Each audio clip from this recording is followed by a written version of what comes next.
Hace aproximadamente 252 millones de años, la biosfera de la Tierra recibió un golpe demoledor. Durante un tiempo extremadamente corto en términos geológicos, casi el 96% de la fauna marina y alrededor del 70% de los vertebrados terrestres, así como alrededor del 83% de los insectos, se extinguieron. Las causas de esta catástrofe aún no se conocen de forma fiable. Fueran lo que fueran, una terrible tragedia no destruyó la vida en nuestro planeta. Por el contrario, marcó el nacimiento de una nueva era. Así es como comenzó el apogeo de los monstruos antiguos más famosos: los dinosaurios. Cosmo, el primero en el espacio. La extinción masiva del Pérmico-Triásico fue un hito que marcó el comienzo del Mesozoico, una nueva era en la historia geológica de la Tierra. Comenzó hace unos 252 millones de años y duró unos 186 millones de años. Fue una época en la que nuestro planeta estaba cambiando activamente, adquiriendo gradualmente un aspecto moderno. El proceso tectónico más importante de esta era fue la división del supercontinente Pangea, primero a dos grandes masas de tierra conocidas como Laurasia y Gondwana, y luego a los continentes a los que estamos acostumbrados. El surgimiento de muchos territorios aislados separados por mares y estrechos creó las condiciones para el surgimiento de ecosistemas independientes y dio impulso al desarrollo de nuevas adaptaciones evolutivas. En términos de clima, el Mesozoico en promedio fue la era más cálida para la vida multicelular. En toda su longitud, incluso en las regiones polares, no había una capa de hielo estable. Sin embargo, la temperatura descendía periódicamente, lo que obligaba a la flora y fauna a adaptarse a las nuevas condiciones. La era mesozoica se divide en tres periodos, el primero de los cuales se llama Triásico. Comenzó hace unos 252 millones de años y duró unos 51 millones de años.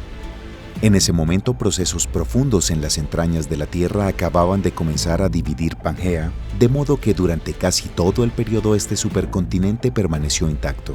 En el Triásico, los montes Urales completó su formación, una de las cordilleras más antiguas que han sobrevivido hasta el día de hoy. En ese momento, estas eran montañas jóvenes y relativamente altas. El clima de este periodo fue relativamente seco y cálido, lo que provocó la formación de muchos desiertos y una disminución en el área de cuerpos de aguas continentales. Durante la mayor parte del Triásico, el contenido de oxígeno en el aire era de alrededor del 10 al 15%. Sin embargo, hace unos 215 millones de años, su nivel saltó al 19%. Las razones de este fenómeno no se conocen con certeza, pero se supone que puede estar asociado con la evolución y distribución de algunas especies de plantas acuáticas o terrestres. La gran parte de la masa vegetal en este momento estaba formada por helechos de semillas ancestrales. Sin embargo, gradualmente comenzaron a ser reemplazados por grupos más progresivos. Por ejemplo, entre ellos se encontraban cícadas, ginkgo y coníferas antiguas. Muchos de estos grupos han sobrevivido hasta el día de hoy, sin embargo, han perdido significativamente en diversidad. Mientras tanto, la vida marina evolucionó a lo largo de su propio camino. Los océanos que se vaciaron después de la catástrofe del Pérmico fueron colonizados gradualmente por tortugas y teleósteos, mientras que los primeros representantes del orden de los ictiosaurios ocuparon el nicho de los grandes depredadores.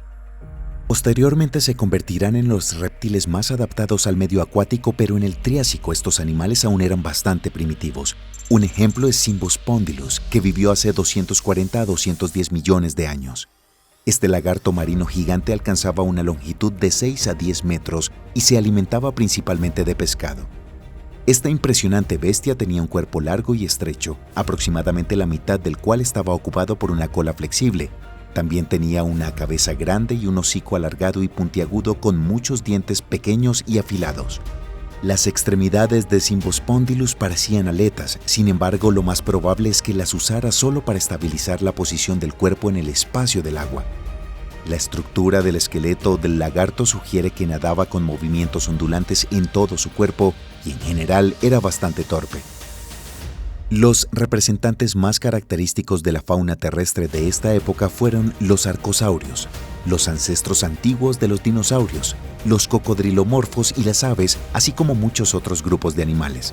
A mediados del periodo, los primeros dinosaurios emergieron de los antiguos arcosaurios, pero les esperaba una lucha larga y obstinada por la supervivencia. Solo al final del Triásico, después de un fuerte aumento de tamaño que coincidió con un aumento de la concentración de oxígeno en la atmósfera, los dinosaurios comenzaron a afirmar paso a paso su dominio en la biosfera terrestre. Las imágenes de lagartos terribles son familiares para casi todas las personas modernas.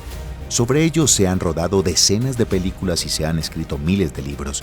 Al mismo tiempo, otros animales no menos importantes e interesantes de este periodo se desvanecen en su contexto. Por ejemplo, un animal pequeño, Oligocaifus, que vivió en el Triásico tardío hace unos 200 millones de años. Esta pequeña y ágil criatura pertenece a los sinodontos, animales antiguos que se diferenciaban de los mamíferos solo en unos pocos rasgos sutiles. Oligocaifus tenía un cuerpo delgado y flexible de unos 50 centímetros de largo, estaba cubierto de pelo y parecía una comadreja. Era un herbívoro y de sangre caliente muy extendido en lo que hoy es América del Norte, así como en Europa y China. Aunque no se sabe con certeza si los Oligocaifus tenían una bolsa en el vientre, la estructura de su esqueleto sugiere el tamaño extremadamente pequeño de los jóvenes, que es típico de los marsupiales modernos. Además de esto, es muy probable que estos animales alimenten a sus crías con leche.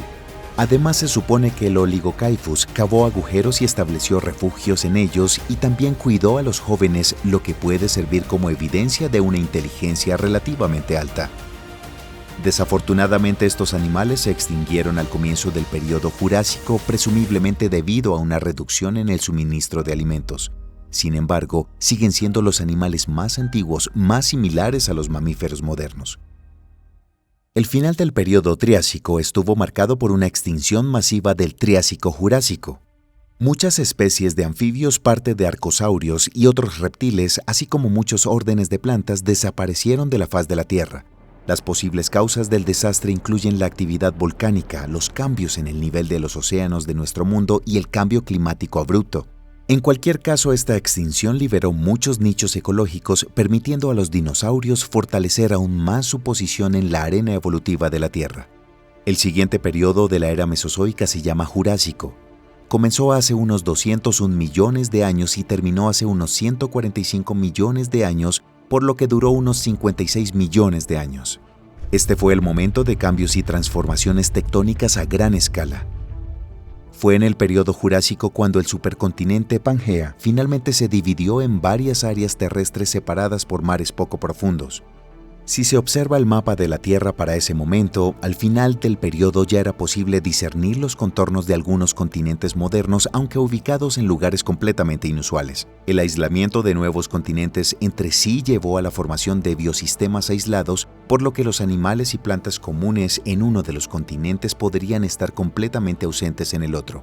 Durante la mayor parte del periodo, el clima de la Tierra fue cálido y húmedo, pero más cerca de su final se observó un enfriamiento relativamente corto. Las vastas extensiones de tierra estaban ocupadas por bosques tropicales compuestos principalmente por cícadas, gimnospermas que parecen palmeras. Además, las coníferas estaban muy extendidas y se asemejaban a los cipreses y pinos modernos en su apariencia. En tierra, mientras tanto, comenzó la era del apogeo de los dinosaurios. Mostraron una diversidad increíble y ocuparon la mayoría de los nichos ecológicos, dominando en casi todos. Entre ellos se pueden encontrar tanto lagartijas del tamaño de un gato como verdaderos gigantes. En el período Jurásico, los saurópodos de dinosaurios herbívoros aparentemente similares entre sí, que incluyen branquiosaurios, brontosaurios y diplodocus, y otros grupos se generalizaron.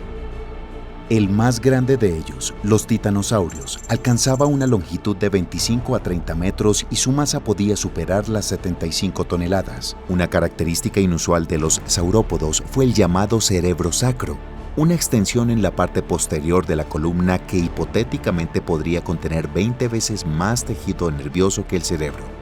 Actualmente se cree que la cavidad sacra probablemente estaba llena de glucógeno, que era una fuente de nutrición adicional para el sistema nervioso del pangolín gigante. Mientras tanto, a la sombra de los dinosaurios siguieron evolucionando otros grupos de animales como mamíferos y reptiles, además de artrópodos. En los océanos, durante este periodo, los moluscos bivalvos, similares a los modernos, se extendieron ampliamente. Asimismo, una variedad de lagartos acuáticos se convirtieron en los depredadores dominantes ictiosaurios y pliosaurios. Al comparar el oftalmosaurio del Jurásico medio a tardío con el Symbospondylus más antiguo, puede ser difícil creer que estos animales estén relacionados. Antepasado: Symbospondylus. Existió hace 240 a 210 millones de años. Longitud: 6 a 10 metros. Cuerpo y cabeza alargados. Mal adaptado al medio acuático. Descendiente: Ophthalmosaurus.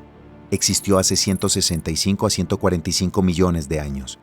Longitud: hasta 6 metros. Cuerpo aerodinámico, cola vertical. Bien adaptado al medio acuático. Este lagarto acuático tenía un cuerpo parecido a un delfín con una elegante y poderosa cola vertical en forma de media luna.